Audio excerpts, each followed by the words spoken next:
میرا نام فائزہ ہے۔ زندگی ہمیشہ سے مجھے ایک سیدھے سادھی راہ پر لے کر چلتی رہی۔ میں ایک مڈل کلاس گھرانے کی بیٹی ہوں، جہاں خواہشیں اکثر ضرورتوں کے پیچھے دب کر رہ جاتی ہیں اور خواب بس رات کی تنہائی میں آنکھوں کے پردے میں آ کر چمک کر ماند ہو جاتے ہیں۔ ابا سرکاری اسکول میں کلرک تھے۔ صبح 7 بجے گھر سے نکلتے اور دوپہر 2:30 بجے واپسی۔ ان کی شکل پر ایک مستقل سنجیدگی طاری رہتی، جیسے وہ ہر وقت دنیا کے مسائل کا بوجھ اپنے کندھوں پر اٹھائے پھر رہے ہوں۔ لیکن اس سنجیدگی کے پیچھے ایک نرم دل باپ چھپا ہوا تھا، جو شام کو اماں کے ہاتھ کی بنی چائے کے ساتھ ہماری باتوں پر مسکرا اٹھتا تھا۔ اماں کا نام رشیدہ ہے، سلائی میں ماہر ہے اور محلے کی عورتیں اپنے کپڑے انہی سے سلواتی ہیں۔ صبح نماز کے بعد اپنی سلائی مشین پر بیٹھ جاتی اور شام تک وہیں مصروف رہتی۔ ان کی سلائی مشین کی آواز ہمارے گھر کی پہچان تھی۔ ہم 3 بہن بھائی تھے، مجھ سے بڑا بھائی علی اور مجھ سے چھوٹی بہن نائلہ۔ علی پڑھائی میں اچھا تھا مگر شرارتی بھی۔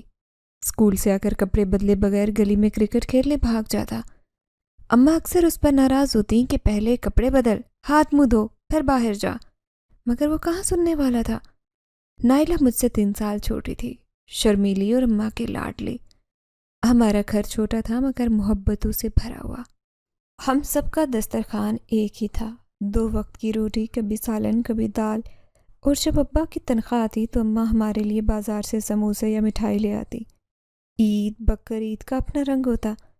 اماں نئے کپڑے سیتی، ابا ہمیں عیدی دیتے اور محلے میں بچوں کے ساتھ میلے ٹھیلے دیکھنے جاتے۔ محلے کا ماحول بھی روایتی تھا، ہر گھر کی اپنی کہانی، اپنی خوشیاں، اپنے دکھ۔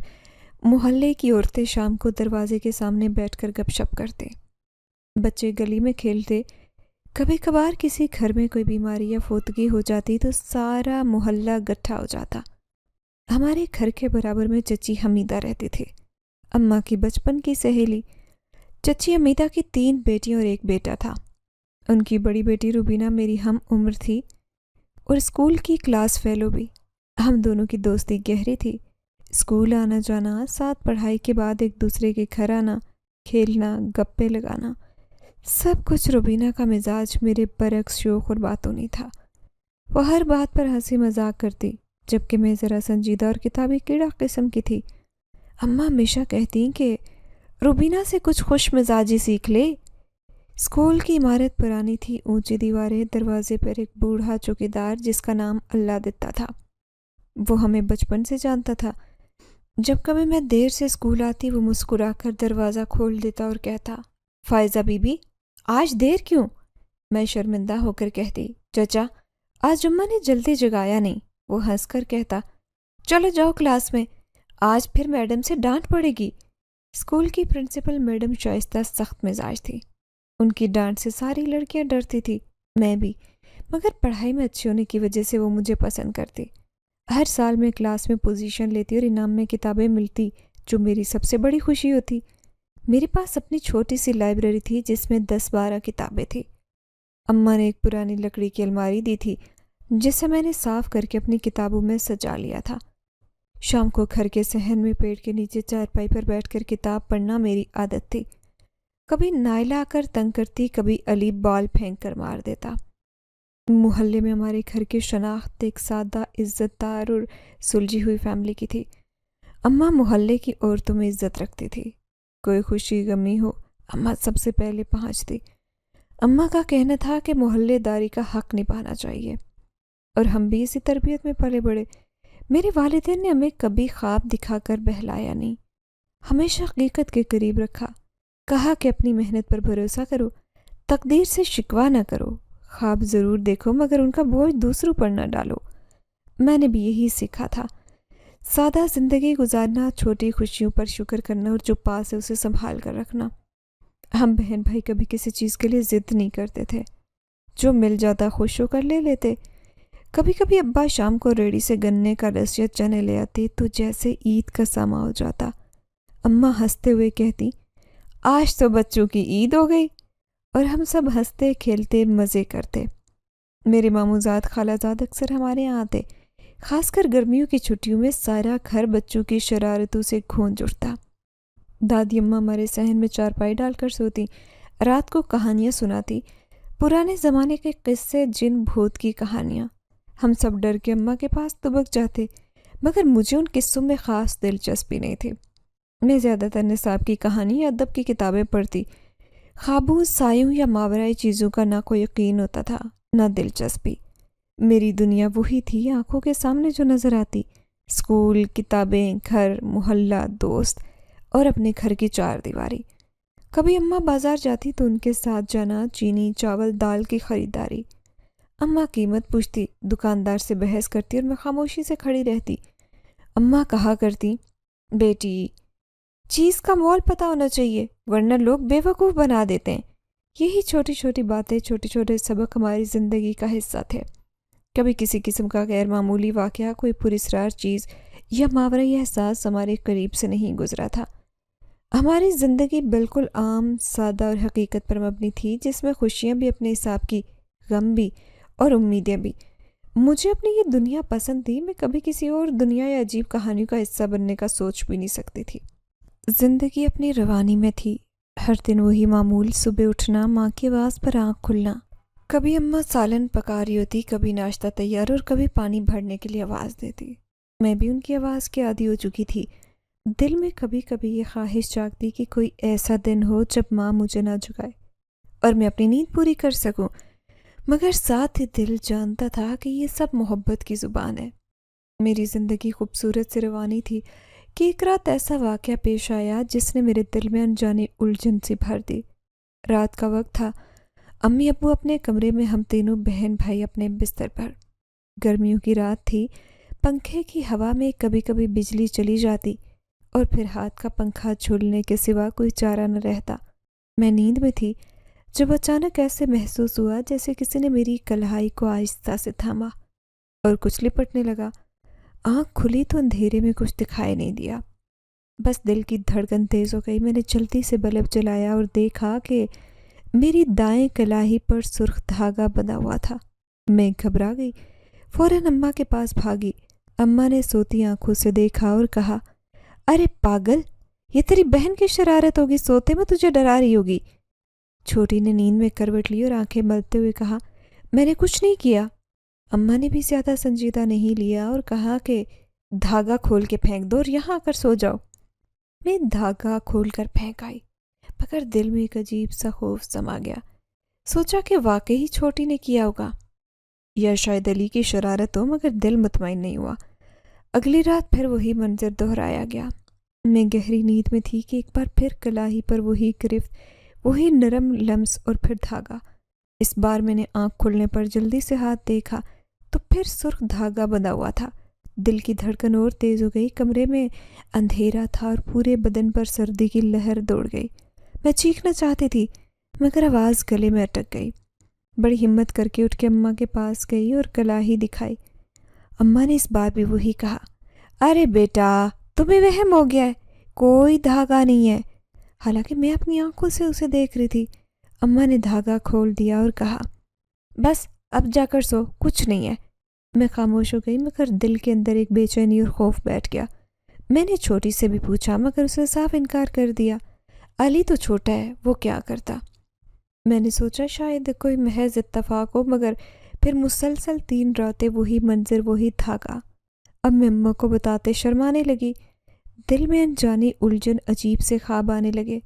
خواب میں کبھی خود کو سنسان راہوں میں چلتے دیکھتی، کبھی کوئی سایہ سا میرے پیچھے اور کبھی کوئی مجھ سے سرگوشی کر رہا ہوتا، مگر جاگنے پر سب کچھ بھول جاتی۔ میں بہت الجھن میں تھی، دل چاہتا کہ کسی سے دل کا حال کہوں، مگر کس سے؟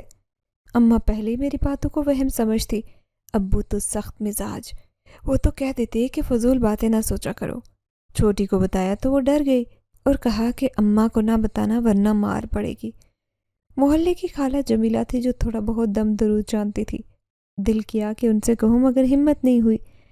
کالج میں بھی دل نہیں لگتا تھا، کلاس میں بیٹھی ہوتی تو کلائی پر جیسے کوئی ہاتھ پھیر رہا ہو، اور جب دیکھتی تو کچھ نہ ہوتا۔ میں نے ایک دن اماں سے کہا کہ مجھے کوئی تعویذ لے دے۔ اماں نے کہا بیکار کی باتیں مت کیا کرو، اللہ کا نام لے کر سب ٹھیک ہو جائے گا۔ مگر دل کی بے چینی بڑھتی جا رہی تھی۔ اب تو یہ حال ہو گیا کہ رات سونے سے بھی ڈر لگنے لگا۔ نیند آتی تو ایک عجیب سی گرفت، ایک نرم نرم لمس اور کلائی پر وہی دھاگا جب کھول دیتی تو صبح تک دل ہلکا رہتا، مگر پھر رات آتے وہی سلسلہ۔ مجھے ایسا لگنے لگا جیسے کوئی میرے بہت قریب ہے، کوئی اندیکھے وجود کا احساس جو صرف مجھے محسوس ہوتا۔ میں نے چھوٹی سے کہا کہ وہ سونے سے پہلے میری کلائی دیکھ لیا کرے، مگر وہ بھی ڈر گئی۔ اب یہ بات میرے وجود کا حصہ بننے لگی تھی، ایک خاموش اذیت جس کی کوئی گواہی نہیں تھی۔ میں باہر جانے سے بھی گھبرانے لگی تھی، کسی کے پاس بیٹھی ہوتی تو یوں لگتا جیسے کوئی پرچھائی مجھے گھور رہی ہے۔ محلے کی عورتیں کہتی کہ جب لڑکیاں بڑی ہو جاتی ہیں تو ان پر اثر ہو جاتا ہے، اسی وجہ سے یہ سب محسوس کر رہی تھی۔ اماں نے مجھے دم درود کے لیے محلے کی مئی جمیلہ کے پاس بھیجا۔ اس نے کچھ پڑھ کر دم کیا اور کہا کہ سب ٹھیک ہو جائے گا، مگر میرے دل کا اضطراب کم نہیں ہوا۔ زندگی اب ویسی نہیں رہی تھی، میں وہی پرانی فائزہ جو خوش مزاج، ہنستی کھیلتی تھی، ہر وقت گمسم رہنے لگی۔ دوست احباب بھی کہنے لگے، کیا بات ہے، اب تو تم مسکراتی بھی نہیں۔ دل چاہتا کہ سب کو بتاؤں کہ میں کس اذیت سے گزر رہی ہوں، مگر ہونٹ سی لیتی۔ اب یہ دھاگا اور وہ پراسرار لمس میری زندگی کا حصہ بن چکے تھے۔ میں خود بھی نہیں سمجھ پا رہی تھی کہ یہ سب کیا ہے اور کیوں ہو رہا ہے۔ 2 ہفتے ایسے گزرے کہ رات روز سونے سے پہلے میں اپنے تکیے کے نیچے ہاتھ رکھ کر سو جاتی۔ جانے کیوں دل میں عجیب سا وہم بیٹھ گیا تھا، جیسے کوئی آس پاس ہو یا کوئی مجھے چھو کر گیا ہو، اور میں اس وہم سے چھٹکارا پانے کے لیے اکثر تلاوت کرتی، دعا پڑھ کر سوتی۔ مگر سچ کہوں تو اس وقت تک مجھے نہ کسی عذاب کا ڈر تھا، نہ کسی جن بوت کی کہانی کا یقین۔ ہماری زندگی بہت سادہ تھی، روزمرہ کے معمولات میں الجھی ہوئی۔ صبح اماں کی آواز پر آنکھ کھلتی، ناشتے میں پراٹھے اور چائے، ابا جلدی جلدی دفتر نکلنے کی تیاری میں، اور اب بہن بھائی ایک دوسرے سے الجھتے ہنستے کھیلتے۔ میرا کالج میں فرسٹ ایئر تھا، پڑھائی میں اچھی تھی، مگر دل کا زیادہ لگاؤ ادبی کتابوں اور افسانوی کہانیوں میں تھا۔ محلے کی سہیلیاں، خاص طور پر منزا اور اریبہ، جن کے ساتھ اکثر شامیں گزرتی، گلی کے نکڑ پر بیٹھ کر گپے لگانا، کبھی گنے کا رس، کبھی برفی کھانا، اور ہنستے ہنستے رات ہو جاتی۔ اماں محلے کی عورتوں کے کپڑے سیتی، ہر وقت مشین کی کھڑکھڑ اور اماں کی آواز، فائزہ ذرا پانی تو دینا، فائزہ ذرا اس دھاگے کی رنگت تو دیکھ، سنائی دیتی رہتی۔ ابا کا مزاج سخت تھا، مگر اماں کہتی تھی کہ دل کے بہت اچھے، بس زمانے کے سرد گرم نے سخت بنا دیا ہے۔ وہ ہمیں کبھی زیادہ لاڈ نہیں کرتے تھے، مگر شام کو واپسی پر کبھی پھل لے آتے، کبھی گرمیوں میں کلفی۔ مگر 2 ہفتے بعد بھی وہی منظر دہرانے لگا، جب ہر رات کلائی پر وہ دھاگا بندھا ملتا، جیسے میری ہستی کھیلتی دنیا میں اب ایک کالی لکیر بن گئی ہو۔ پھر رات کا واقعہ تو میں نے اماں کو بتا دیا۔ وہ بولی، ارے کوئی بہن بھائی کی شرارت ہوگی، تو دل پر کیوں لے رہی ہے؟ میں نے بھی دل کو تسلی دی، دھاگا کھول کر سائیڈ میں رکھا، مگر اب ہر رات پھر وہی ہونے لگا۔ آنکھ کھلتی تو کلائی پر وہی سرخ دھاگا، نرم باریک مگر الجھا ہوا، جیسے کسی نے بہت احتیاط سے باندھا ہو۔ میں ڈر جاتی، دل زور زور سے دھڑکنے لگا۔ اماں کو جگانا چاہا، مگر پھر سوچا کہ اماں دن بھر محنت کر کے تھک جاتی ہیں، میں انہیں کیوں جگاؤں؟ خود ہی کھول دیا، پانی پیا اور پھر سے سو گئی۔ صبح اماں کو بتانا چاہا، مگر اماں آٹے کے ساتھ الجھی ہوئی تھی اور میں کالج کے لیے دیر ہو رہی تھی۔ سوچو شام کو بتاؤں گی، مگر شام کو محلے کی لڑکی منزا کے ساتھ اتنی باتوں میں الجھ کر بھول گئی۔ اسی طرح 1-2 دن اور گزرے اور پھر یہ معمول بن گیا۔ ہر رات وہی دھاگا، ہر صبح میں کھولتی تھی، دل میں انجانی الجھن، جیسے کوئی چھپا ہوا سوال جس کا جواب نہ میرے پاس تھا نہ کسی اور کے۔ میں نے سوچا شاید واقعی بھائی کی شرارت ہے۔ ایک دن اسے گھات لگا کر دیکھنے کا ارادہ کیا۔ رات کو میں نے جاگنے کا بہانہ کیا۔ اماں ابا کے سونے کے بعد اندھیرے میں آنکھیں کھولے لیٹی رہی، مگر کوئی آیا نہ کوئی حرکت ہوئی۔ کب نیند آ گئی خبر نہ ہوئی۔ صبح جب آنکھ کھلی تو پھر وہی کلائی پر وہی دھاگا۔ میرا دل جیسے بیٹھنے لگا، اب یہ معمول بن چکا تھا اور میں اسے چھپا کر جینے لگی۔ دن ویسے ہی گزرتے، صبح کالج جانا، دوستوں سے باتیں، ٹیچر کا ڈانٹنا، کبھی ہنسی مذاق، کبھی لڑائی۔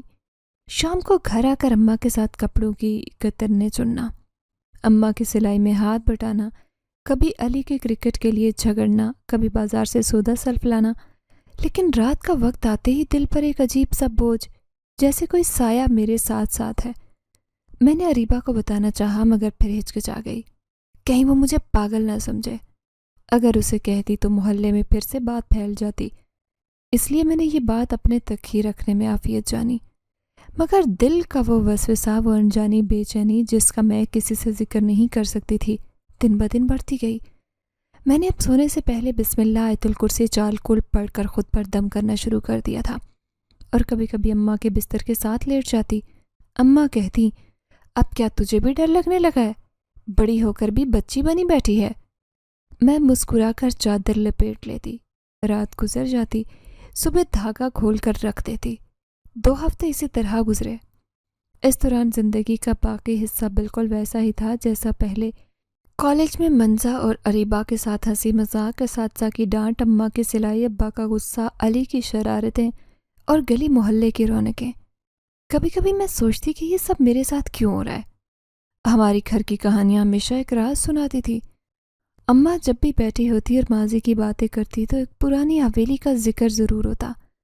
وہ حویلی ہمارے دادا کے زمانے کی تھی۔ اب تک وہاں صرف کچھ پتھریلی دیواروں اور کچھ مٹی کی چھتیں باقی رہ گئی تھیں، جن پر وقت کا اثر واضح تھا۔ ایک ایسا مقام جہاں گزرے ہوئے لمحے خود کو سنبھالنے کی کوشش کرتے، مگر شاید ان کا سنبھالنا ممکن نہیں تھا۔ اماں ہمیشہ بتاتی کہ جب وہ بچپن میں وہاں جایا کرتی تھی تو ہر کمرے میں عجیب و غریب آوازیں سنائی دیتی تھی، کچھ جیسے ہوا کے جھونکے میں سرگوشیاں، کچھ جیسے زمین میں کوئی راز دفن ہو اور وہ نکلنے کا انتظار کر رہا ہو۔ لیکن جب میں ان سے یہ سب باتیں پوچھتی تو وہ ہمیشہ ہنس کر کہتی کہ وہ سب تمہارے نانا جان کا اثر تھا۔ وہ حکیم تھے اور ان کے پاس عجیب و غریب تعویذ ہوتے تھے۔ نانا جان جو حقیقت میں ایک عجیب شخصیت تھے، کبھی کبھار محلے کے لوگوں کو دوا دینے کے علاوہ تعویذ و دھاگے بھی دیتے تھے۔ مجھے یاد آتا ہے جب بھی وہ مجھے دیکھتے ہمیشہ کہتے کہ بیٹی، تمہیں زندگی میں کسی بات کا ڈر نہیں ہونا چاہیے، بس اپنے دل کی سنو، باقی سب تقدیر کا کھیل ہے۔ لیکن وہ کب تک یہ سب بتاتے رہتے؟ میں ان سب باتوں میں زیادہ دلچسپی نہیں لیتی تھی۔ میرے لیے یہ سب صرف کہانیاں تھیں جن کا کوئی عملی پہلو نہیں تھا۔ پھر بھی جب اماں ان باتوں کو دہراتی میں کبھی کبھار سوچتی کہ آیا واقعی اس حویلی میں کچھ ایسی باتیں ہوں گی جو ہم نے نظر انداز کر رکھی ہوں؟ کیا اس پرانی حویلی کے کمرے جو دروازے بند کیے ہوئے، ان کے پیچھے کوئی راز چھپے ہیں؟ لیکن میری سوچیں زیادہ تر اس بات کی گواہی دیتی کہ یہ سب صرف ایک بچکانہ خیال ہے جو ماضی کی یادوں سے جڑا ہے۔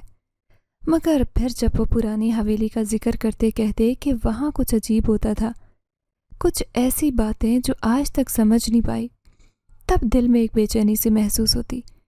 کبھی کبھی خیال آتا کہ شاید ہماری تقدیر کے کچھ پہلو ایسے ہیں جو ہمیں نظر نہیں آتے، اور جو کچھ بھی ہوا وہ ایک عجیب کڑی کا حصہ ہو۔ اس حویلی کا ذکر کرتے ہوئے اماں کی آنکھوں میں ہمیشہ کی طرح کا غم اور خوف ہوتا۔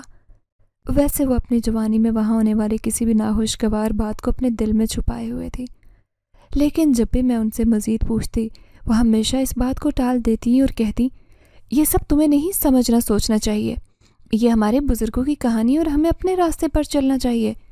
ان کی یہ باتیں سن کر میرے دماغ میں سوالات کا طوفان اٹھتا، مگر پھر بھی میں کبھی کبھی ان کہانیوں کو سنجیدگی سے نہیں لیتی تھی۔ ایک دن جب میں اپنے کمرے میں بیٹھی اپنی پرانی کتابوں کو دیکھ رہی تھی تو اچانک میری نظر ایک خاکی رنگ کی پرانی تصویر پر پڑی۔ یہ تصویر وہی تھی جو نانا جان کے زمانے کی تھی۔ تصویر میں ایک عجیب و غریب حویلی نظر آ رہی تھی اور کچھ لوگ اس کے قریب کھڑے تھے، ان میں نانا جان بھی شامل تھے۔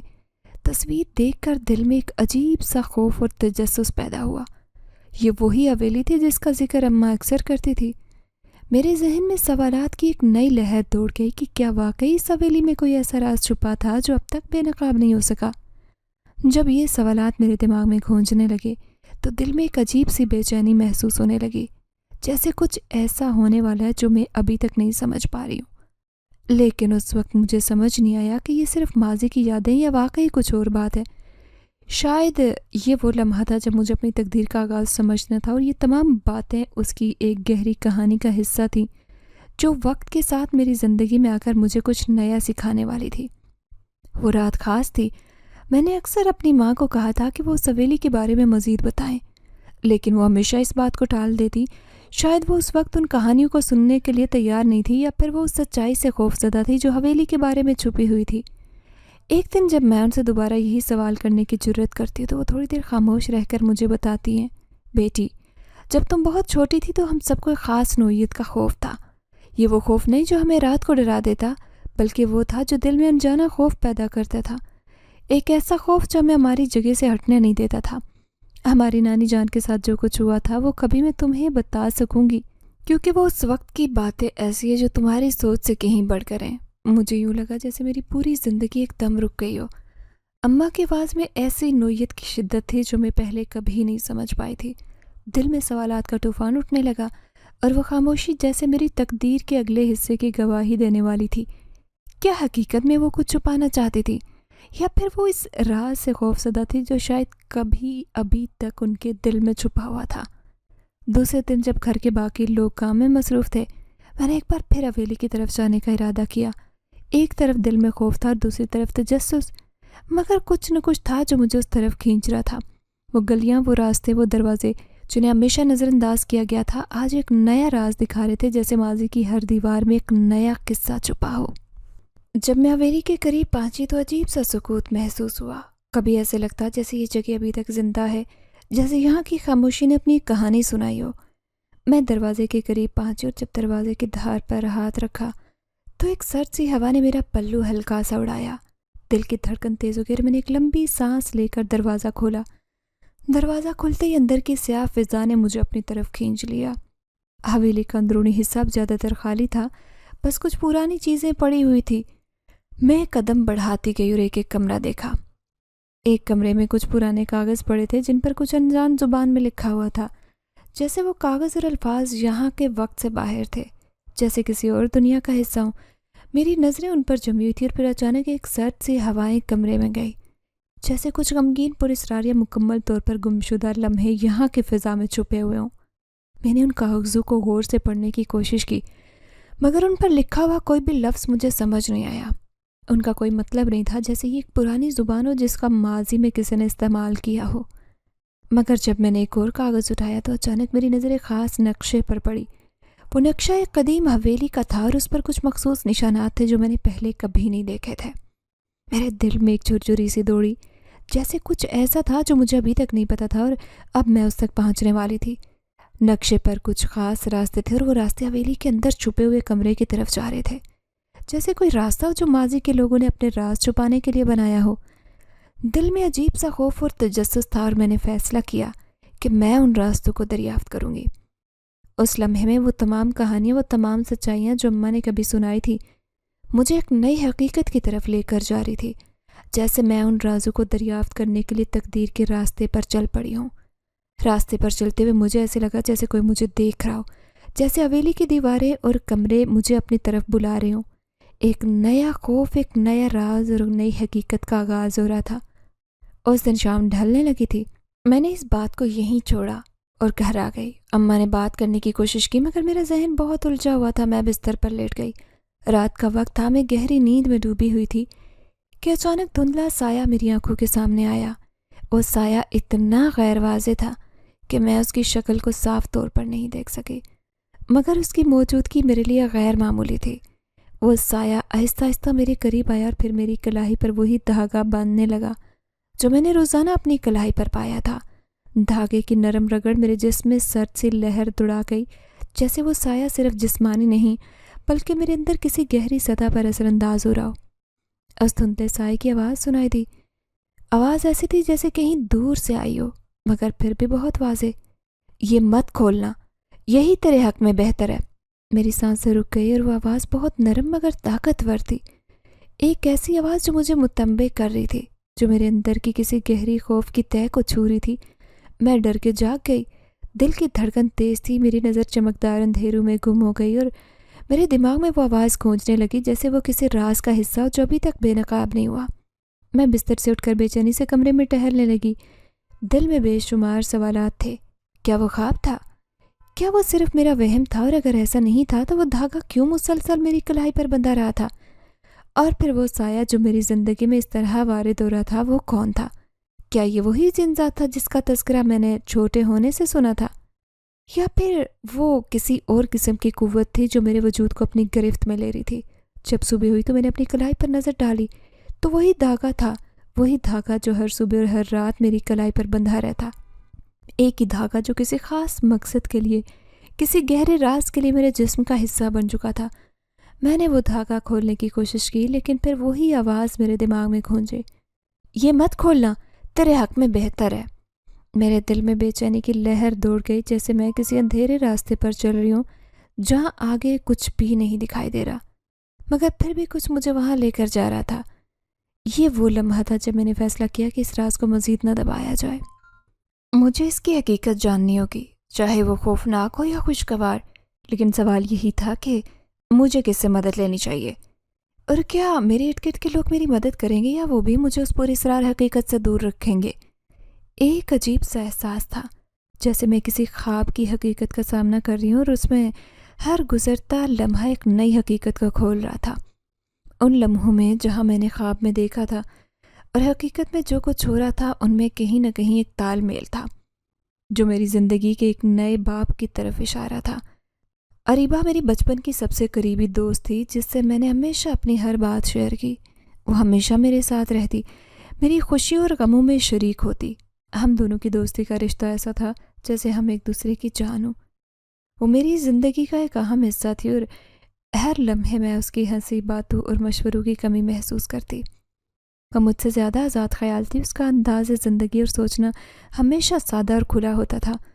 مجھے کبھی اس سے چھپانے کی ضرورت نہیں پڑی تھی اور وہ ہمیشہ میری فکروں کو ہنسی میں تبدیل کر دیتی۔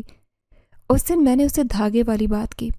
شروع میں نے ہچکچاتے ہوئے اس سے کہا، اریبہ، مجھے کچھ عجیب سا لگ رہا ہے۔ رات کو جب میں سوتی ہوں میری کلائی پر دھاگا بن جاتا ہے اور اگلی صبح وہ خود بخود کھل جاتا ہے۔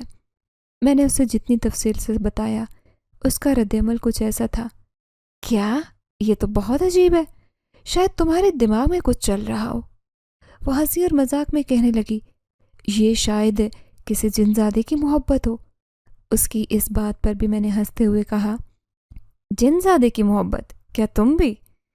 دونوں ہنس پڑی اور اس ہنسی میں جیسے دنیا کی ساری پریشانیوں کا بوجھ ہلکا ہو گیا ہو۔ لیکن پھر بھی اس ہنسی کے باوجود میرے دل میں ایک عجیب سی ادھوری کہانی نے اپنی جگہ بنا لی تھی۔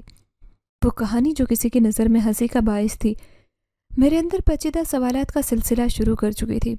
میں نے خود سے سوال کیا، کیا یہ سب حقیقت ہے یا صرف میرے ذہن کے اختراع؟ کیا میرے ساتھ کوئی ایسا ہو رہا ہے جو صرف میری تقدیر کا حصہ ہے؟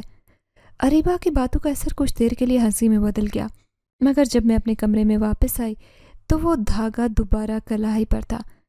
میں نے اپنے دل میں یہ سوچا کہ شاید وہ سب صرف میری نظر کا ہی دھوکہ ہو، مگر وہ بے چینی جو میرے اندر بڑھتی جا رہی تھی، وہ ہر لمحہ مجھے کچھ اور سوچنے پر مجبور کرتی۔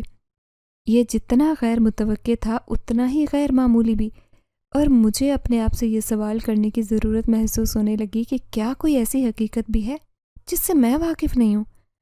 اریبہ کے ساتھ ہنسی مذاق اور اس کی معمولی سی باتیں شاید اس لمحے مجھے تسلی دے رہی تھی، مگر دل کی گہرائیوں میں ایک چھپی حقیقت کا خوف بڑھتا جا رہا تھا۔ اس کی ہنسی میں چھپی ہوئی حقیقت کا کچھ اور ہی مطلب تھا جو میں اپنے دل میں محسوس کر رہی تھی۔ کیا وہ جن زادہ واقعی میری زندگی کا حصہ بننے جا رہا تھا یا یہ سب صرف ایک خواب تھا؟ یہ وہ سوال تھا جو میرے دماغ میں تسلسل کے ساتھ چل رہا تھا، اور میں جانتی تھی کہ اس کی حقیقت تک پہنچنے کے بعد چین سے نہیں بیٹھ سکوں گی۔ ایک دن اماں کہیں باہر گئی ہوئی تھی اور گھر میں خاموشی چھائی تھی۔ اس لمحے میں نے فیصلہ کیا کہ کمرے کے اس پرانے صندوق کو کھول کر دیکھوں جو کئی سالوں سے کونے میں دھرا ہوا تھا۔ وہ صندوقچہ میری ماں کو میرے نانا نے جہیز میں دیا تھا۔ صندوق کی لکڑی تھوڑی ٹوٹ پھوٹ چکی تھی، لیکن پھر بھی اس کی مٹی سے اٹی ہوئی سطح پر کچھ عجیب پرانی خوشبو بسی ہوئی تھی۔ یہ صندوق اماں کی پرانی چیزوں سے بھرا تھا، جن میں زیادہ تر کپڑے، تصاویر اور کچھ گزرے وقت کے دیگر سامان شامل تھے۔ میں نے صندوق کے ڈھکن کو کھولا اور اندر کی چیزوں کو بغور دیکھا۔ تصاویر میں اماں اور میرے والدین کی پرانی تصویریں تھیں، کچھ اس وقت کی تھی جب وہ جوان تھے اور کچھ ان کی شادی کی۔ ان تصاویر کو دیکھتے ہوئے میں نے لمحے بھر کے لیے محسوس کیا کہ وقت کتنا بدل چکا ہے۔ پھر میری نظر ایک کور میں لپٹے ہوئے کاغذی لفافے پر پڑی۔ میں نے جیسے لفافہ کھولا میری نظریں ساکت ہو گئیں۔ وہ کاغذ پر قدیم تحریر تھی جو میں نے پہلی بار دیکھی۔ کاغذ کے ساتھ تعویذ بندھا ہوا تھا اور وہ تعویذ کچھ اس طرح کا تھا جیسا کہ گزشتہ رات میری کلائی پر بندھا تھا۔ میں نے جلدی سے تعویذ کو اٹھایا اور غور سے اس کا جائزہ لیا۔ اس میں کچھ خاص علامتیں بنائی گئی تھی جو بالکل نئی نظر آ رہی تھی، مگر ان کا اثر بہت پرانا اور طاقتور تھا۔ تعویذ کے اندر عجیب سا جادو محسوس ہو رہا تھا، جیسے یہ کسی خفیہ طاقت کی علامت ہو۔ دھیان سے کاغذ کو پلٹنے پر میں نے وہ عبارت پڑھی جو نانا جان کے ہاتھ سے لکھی ہوئی تھی، اور اس میں وہ جملے تھے جو میرے اندر خوف کی لہر دوڑانے کے لیے کافی تھے۔ جناتی عہد، تمہیں ایک ایسا راستہ ملے گا جہاں تمہارے اور جنات کی تقدیر کا رشتہ جڑے گا، تمہیں اس عہد کے تحت رہنا ہوگا۔ یہ عبارت میرے دل کو ہلا گئی۔ میں نے ان الفاظ کو دوبارہ پڑھا اور سوچنے لگی، آخر نانا جان یہ سب کیوں لکھتے تھے، اور یہ جناتی عہد کس طرح میری زندگی میں داخل کرنے جا رہا تھا۔ میرے ذہن میں ایک ہی سوال گونج رہا تھا کہ کیا وہ تعویذ اور دھاگا جو میری کلائی پر بندھ رہا تھا اس قدیم رشتے کا حصہ تھے، اور کیا یہ سچ میں جنات کی طاقت کا مظہر تھا۔ تعویذ کی موجودگی اور نانا جان کی تحریر نے میری تشویش کو بڑھا دیا۔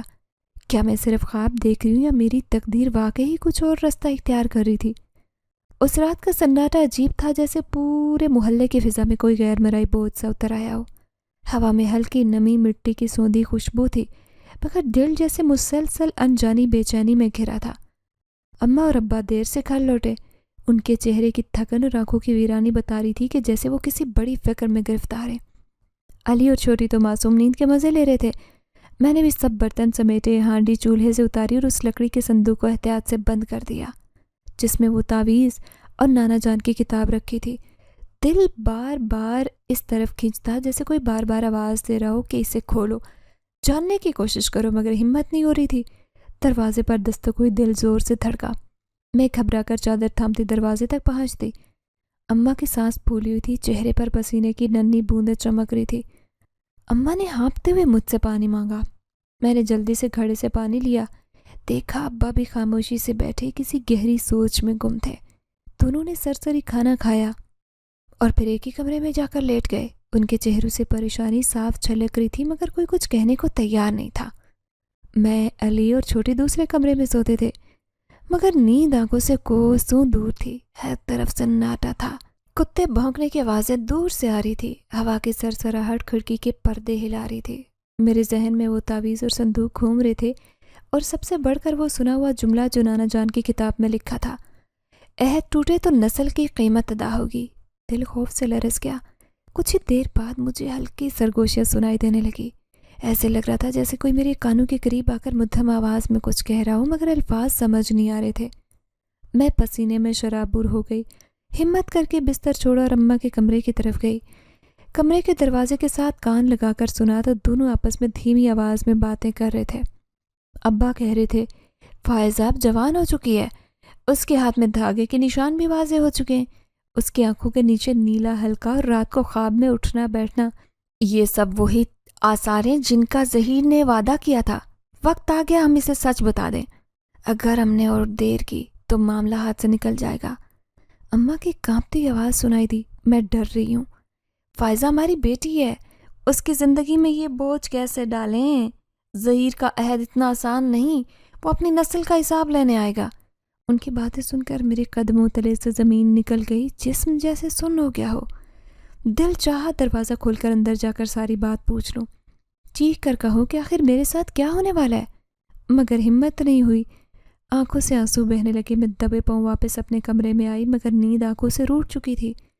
ساری رات کروٹیں بدلتی رہی اور دل میں سوالوں کا طوفان برپا رہا۔ یہ کون سا عہد تھا؟ کس جناتی دوست کی بات کر رہے تھے؟ کیا واقعی میرے نانا جان نے کچھ ایسا کیا تھا جس کا بوجھ اب مجھ پر ڈالنے والے ہیں؟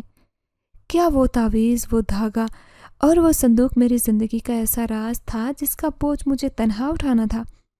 رات کے آخری پہر تک میں یوں ہی آنکھیں کھلی رکھے چھت کو گھورتی رہی، اور باہر کی ہوا میں وہی مدھم سرگوشی سنائی دے رہی تھی، جیسے کوئی سایہ مجھے آواز دے رہا ہو، فائزہ، فائزہ۔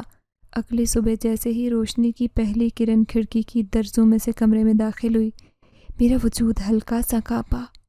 ساری رات کا جاگا دماغ بھاری ہو چکا تھا، مگر دل اب بھی جواب مانگ رہا تھا۔ اماں میرے پاس آئی، سر پر ہاتھ پھیرا اور آہستہ سے کہا، فائزہ، تجھے آج ایک سچ بتانا ہے جو شاید تیرے دل کو توڑ دے گا، مگر جاننا اب تیرے لیے ضروری ہو گیا ہے۔ ابا نے دروازہ بند کیا، اماں نے صندوق کھولا اور نانا جان کی پرانی مٹی لگی کتاب نکالی۔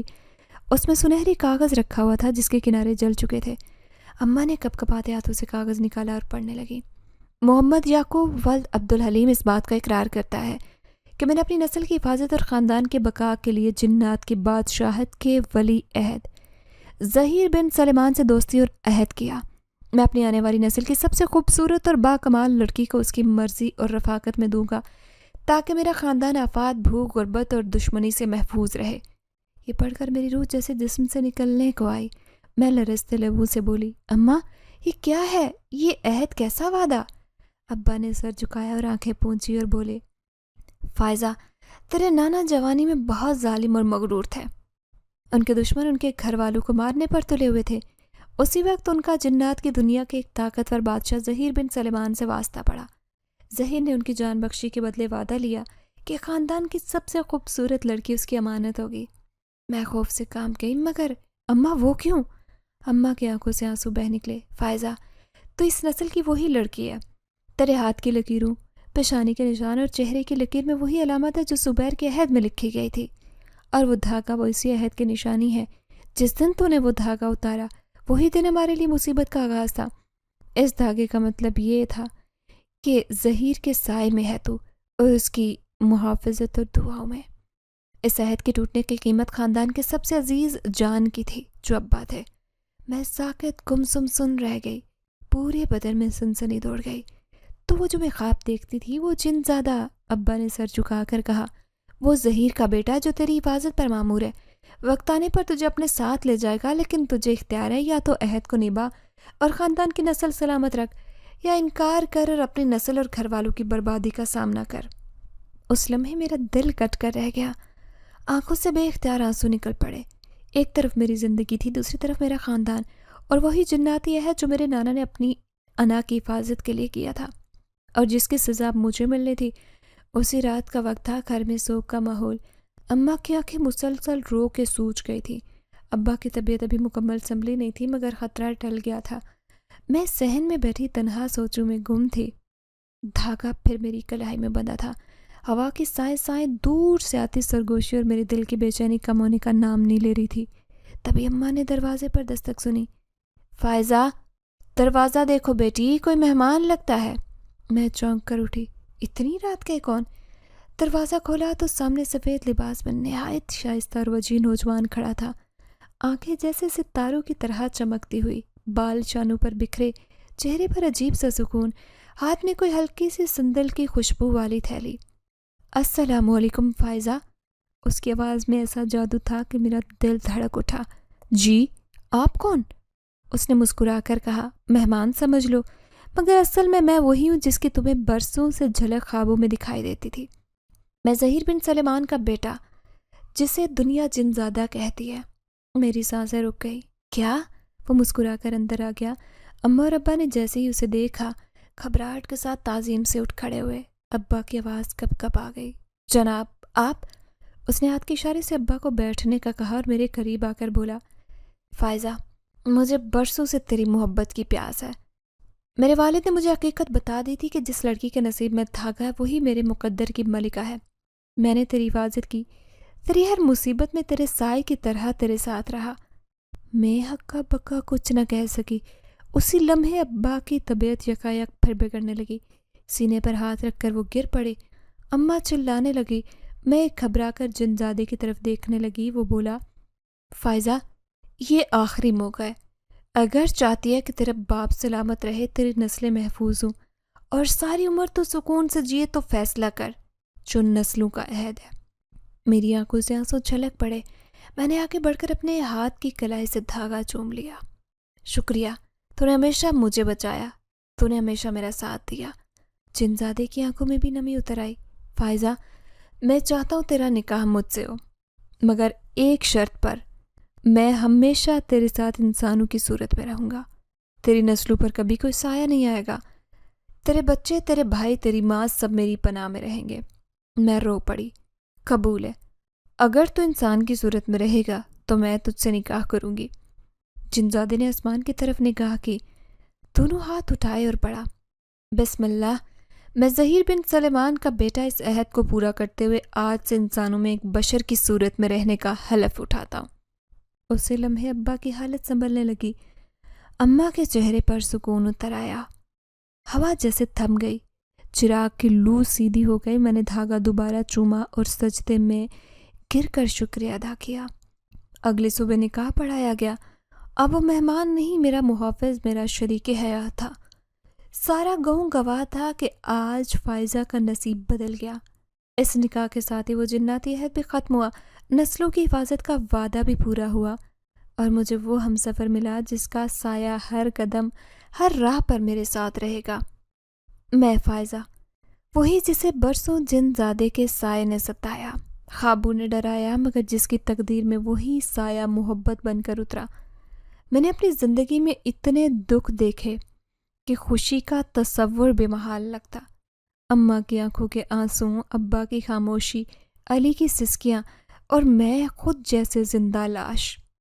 مگر جب وہ دن آیا جب نکاح کے وقت ظہیر، میرا جن زادہ شوہر، انسان بن کر میرے سامنے آیا، تو یوں لگا جیسے اللہ نے میری ساری دعائیں سن لی ہوں۔ آج میرا دل ہر پل شکر ادا کرتا ہے۔ اماں ہنستی ہیں، ابا کی طبیعت بحال ہے، علی اور چھوٹی میرے گلے لگ جاتے ہیں۔ میں وہی فائزہ ہوں، مگر اب میری کلائی پر بندھا دھاگا محبت کی زنجیر نہیں، سکون کی ڈوری ہے۔ ظہیر اب میرا محافظ نہیں، میرا ہمسفر، میرا رازدار، اور میری ہر دعا کا وہ جواب ہے۔ کبھی کبھی آج بھی رات کے سناٹے میں جب وہ میری آنکھوں میں جھانکتا ہے تو میں اپنے دل ہی دل میں کہتی ہوں، شکر ہے مولا تیرا، جس نے سائے کو سایہ دار بنایا اور خوف کو جس نے محبت میں بدل کے رکھ دیا۔ اب میری دنیا میں اندھیرا نہیں، بلکہ بس محبت، سکون، اور وہ خاموش سایہ ہے جو ہر پل میرا ہاتھ تھامے رہتا ہے۔ جن زادہ یا سایہ نہیں، اب تو میں اسے پیار سے زبیر کہا کرتی ہوں۔ ہمارے نکاح کے بعد جیسے اس نے میری ساری دنیا کو ہی بدل کر رکھ دیا تھا۔ وہ جسے لوگ سایہ کہا کرتے تھے، اب میرا ہمسفر، میرا محرم اور میرا مان بن چکا تھا۔ ہر روز شام ڈھلے وہ مجھ سے کہتا، فائزہ آج کیا دل چاہ رہا ہے؟ اور جب میں ہنستے ہوئے کہتی کہ دل چاہتا ہے اماں کے لیے سونے کے کنگن، علی کے لیے نئی کتابیں اور چھوٹی کے لیے گڑیا، تو اگلی صبح سب کچھ میرے تکیے کے نیچے پڑا ہوتا۔ میں حیرت سے اماں کا منہ دیکھتی اور ظہیر کہتا، محبت کی قیمت کبھی خالی ہاتھ نہیں ہوتی فائزہ۔ میں نے اسی لیے تو اپنایا تمہیں، تاکہ میں تمہاری زندگی میں وہ تمام خلا بھر دوں جن کے لیے تم ہمیشہ کے لیے ترستی آئی ہو۔ پھر ایک رات جب چاند اپنی پوری آب و تاب سے چمک رہا تھا، ظہیر میرے پاس آیا اور بولا، فائزہ آج تجھے میں اپنی اصل دنیا دکھاؤں؟ میں بری طرح سے گھبرا گئی۔ میرا دل شدت سے ڈوبنے لگا کہ نہ جانے اب کون سا راز سامنے آئے گا، مگر اس کی آنکھوں میں عجیب سا سکون تھا۔ اس نے میرا ہاتھ پکڑا اور کہا، مت ڈرنا، تم اب سے میری بیوی ہو، تمہاری حفاظت کی ساری ذمہ داری میری ہے۔ اچانک پورا کمرہ روشنی سے بھر گیا، فرش جیسے موتی، دیواریں جیسے چمکتے شفاف پتھروں کی ہوں، اور باغات جن میں جنت کے درخت لہرا رہے تھے۔ مہک اتنی دل نشین کہ سانس لینا بھول جاؤں۔ وہ مجھے ایک شاندار محل کے سامنے لے گیا، جہاں دو بزرگ، ایک باوقار مرد اور ایک نہایت پرنور خاتون میرا انتظار کر رہے تھے۔ ظہیر نے کہا، فائزہ یہ میرے ماں باپ ہیں۔ ان کی آنکھوں میں محبت اور شفقت اتنی کہ میری روح بھی بھیگ گئی۔ انہوں نے میرا ہاتھ چوما اور کہا، بیٹی تمہاری زبیر کی امانت ہے، تو اب سے اس کی روشنی بھی ہے اور آج سے ہماری بیٹی بھی ہے۔ میں نے جب پلٹ کر وہاں دیکھا تو وہ ساری جتنی دنیا میرے لیے ہی سجی ہوئی تھی، مہکتے باغ، موتیوں جیسے ہار، خوبصورت پرندے، انوکھی روشنیاں۔ ظہیر نے کہا، یہ سب کچھ صرف اور صرف تیری خوشی کے لیے ہی تو ہے۔ تو چاہے تو یہاں رہے، مگر اگر تو چاہے تو زمین پر، اپنی اسی دنیا پر، اپنے اماں اور ابا کے ساتھ بھی رہ سکتی ہے۔ تیرا ہر لمحہ، تیرا ہر پل، اب سب کچھ میرا ہے۔ میرا وعدہ ہے کہ وہ سب خوشی سے بھرپور ہوگا۔ یوں اس دن میں نے اپنی زندگی میں پہلی بار اپنے دل سے اس رب کا سجدہ شکر ادا کیا تھا، اور اللہ تعالیٰ کا لاکھ شکر ادا کیا کہ جس نے محبت کو سائے سے روشنی، جس نے خوف سے سکون اور محرومی سے خوشحالی میں بدل دیا تھا۔ ناظرین، آپ کو کہانی کیسی لگی؟ کامنٹ سیکشن میں اپنی رائے ضرور دیجیے گا۔